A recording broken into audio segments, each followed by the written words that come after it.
चंदनाचा शिवनेरीवर प्रगटला, भगवाट्या चंदनाचा शिवनेरीवर प्रगटला, हातात घेऊन तलवार शत्रूवर गरजला, महाराष्ट्रात असा एक राजा होऊन गेला. मित्रांनो, 350 वर्षांपूर्वी आपल्या महाराष्ट्र भूमीला एक कर्तृत्ववान वीर पुत्र मिळाला, ज्याने आपल्या स्वतःच्या पराक्रमाने, शौर्याने, धाडसाने आणि जिद्दीने होत्याचं नव्हतं आणि नव्हत्याचं होतं करून मुठभर मावळ्यांच्या जोरावर महाराष्ट्र भूमीवर भगवा फडकवला. त्यामुळे अनेक परकीय सत्ता महाराष्ट्रात धुमाकूळ माजवत होत्या. मुघलांच्या कैदेत लाखो मराठा सैनिक पडले होते. स्त्रियांची अब्रू लुटली जात होती. अनेक बायकांचा कुंकवाचा धनी मारला जात होता.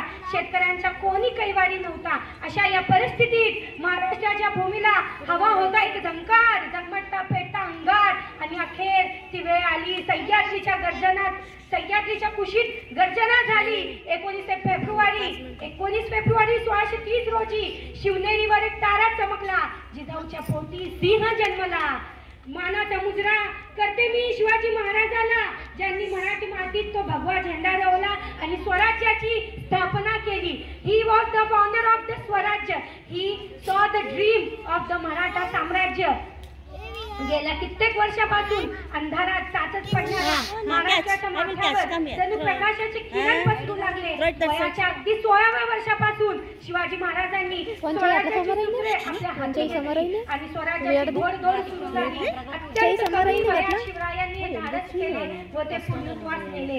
यासाठी त्यांनी पुणे, मावळ यासारखे अनेक आसपासच्या प्रांतात स्वतः फिरून तेथील परिस्थिती जाणून घेतली. सर्वसामान्य लोकांच्या समस्या समजावून घेतल्या. त्यांच्या मनात स्वराज्य आस्था निर्माण केली. त्यांच्या कार्याच्या अनेक सहकार्यांनी साथ दिली. तानाजी मालपुरे, बाजीप्रभू देशपांडे, शिवा काकी, मुरारबाजी, एसाजी कंक यासारख्या अनेक मावळ्यांनी त्यांच्या लढाईच्या काळात शिवरायांसाठी प्राण दिले. त्यांचं बलिदान दिलं त्यांनी.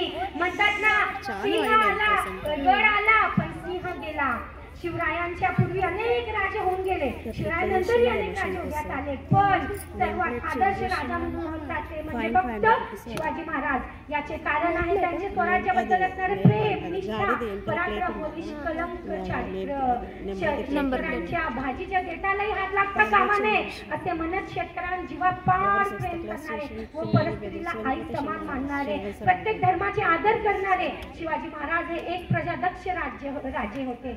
शिवाजी महाराज हे आपल्या मावळ्यांसोबत नेहमी प्रेमाने व आपुलकीने वागत असत. ऊन, वारा, पाऊस याची तमा न बाळगता घरदार विसरून ते आपल्या मावळ्यासोबत स्वराज्यासाठी रात्रंदिवस त्यांनी एक केलं.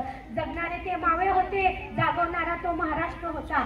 जगणारे ते मावळे होते, जगवणारा तो महाराष्ट्र होता. स्वतःच्या कुटुंबाला विसरून रयतेची मायेने काळजी घेणारा फक्त माझा शिवबा होता, फक्त माझा शिवबा होता. शिवाजी महाराज हे एक सर्वगुण संपन्न असे व्यक्ती होते.